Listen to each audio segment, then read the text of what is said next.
We're talking about Scoot playing, not playing. Summer League. Blazers Summer League team is atrocious. The Clinger. The Clinger. I want to get to the over-under number for their season win total. And Chauncey has an interesting thing to say about vets on a Rasheed Wallace podcast.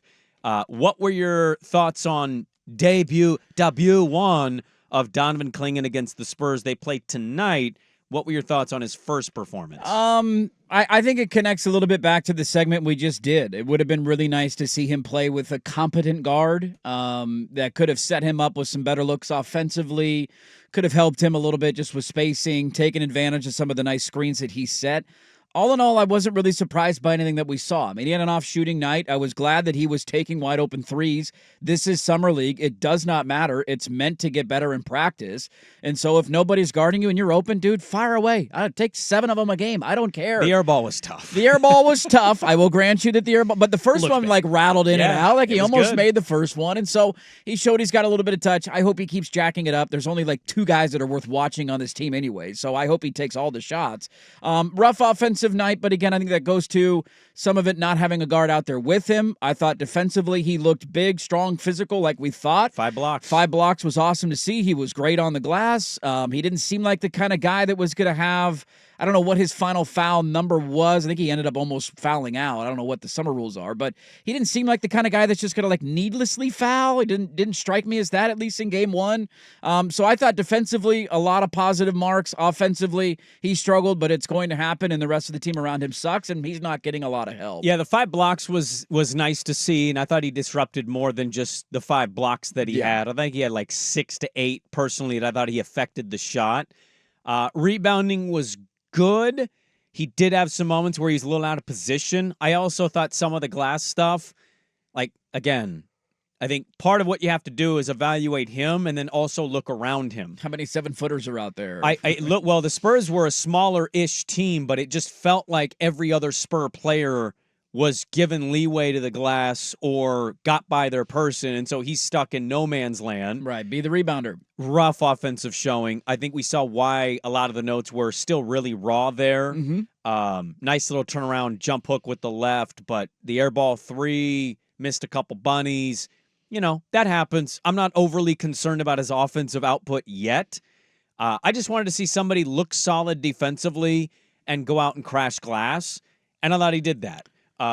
Really not much more to add than that. It's the first Summer League game. We're getting another one tonight, and hopefully we'll have a Blazer guest tomorrow on this. I like the effort. Honestly, max effort young player. And there are a lot of guys that come to the league and don't look like they're always giving 100%. Maybe that's just not how they play. But it looks like Donovan Clingan is always ready to do something, and that is something, with the rebounds, with the blocks last night, I feel like that's what stood out to me. He is always playing gritty, and that's the best kind of player that Portland could get. One reason I also was sitting in my garage watching this game, and I don't know if I texted you this or I tweeted somebody, I can't remember, but when I thought Dirt kind of right, I'd like to see Scoot, was because of the screens he set. He was setting some awesome screens. Now, I just thought physically, one of the reasons I was all in on them taking him, even though we have Ayton, knowing Ayton's probably going to get traded at some point, is because of his size. He's 7'3".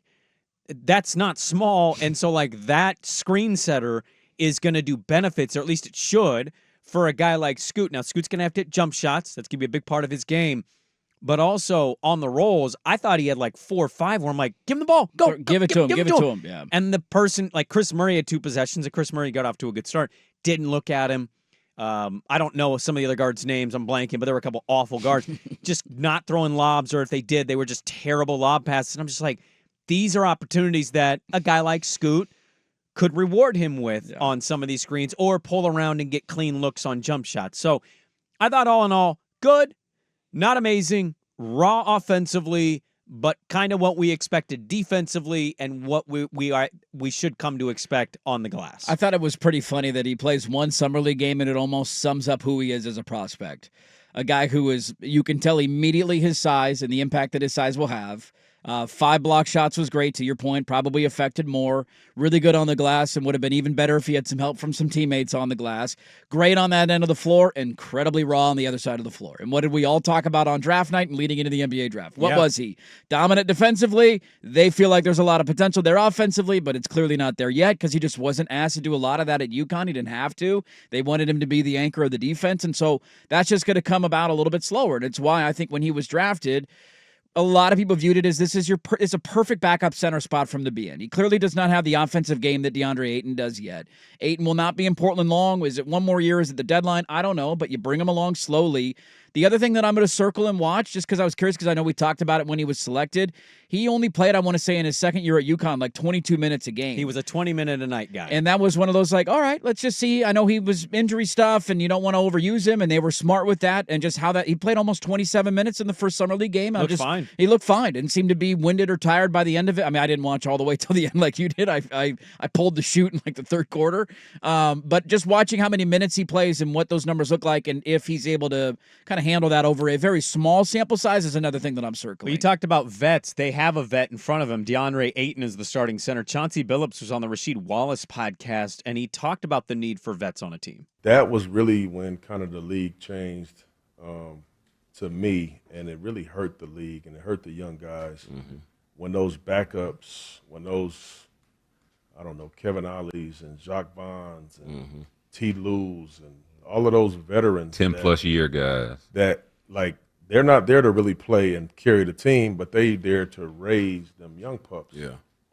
Well, when they took them dudes out of the locker room and started replacing them with the 19 and 20-year-olds, well, it made it tough because your starters is 23. Yeah. And now they 19. Now who gonna raise the 23-year-old? Your old head's 25. So, like, you see, like, you know, Miami just got off of it when they did it with UD. I mean, that was incredible for them to keep him around like that. For that long, yeah. Right. You see teams starting to, like, kind of keep Taj Gibson around. Yeah. You know, like, I just believe that most teams that are young should have one or two of those type of guys to just help.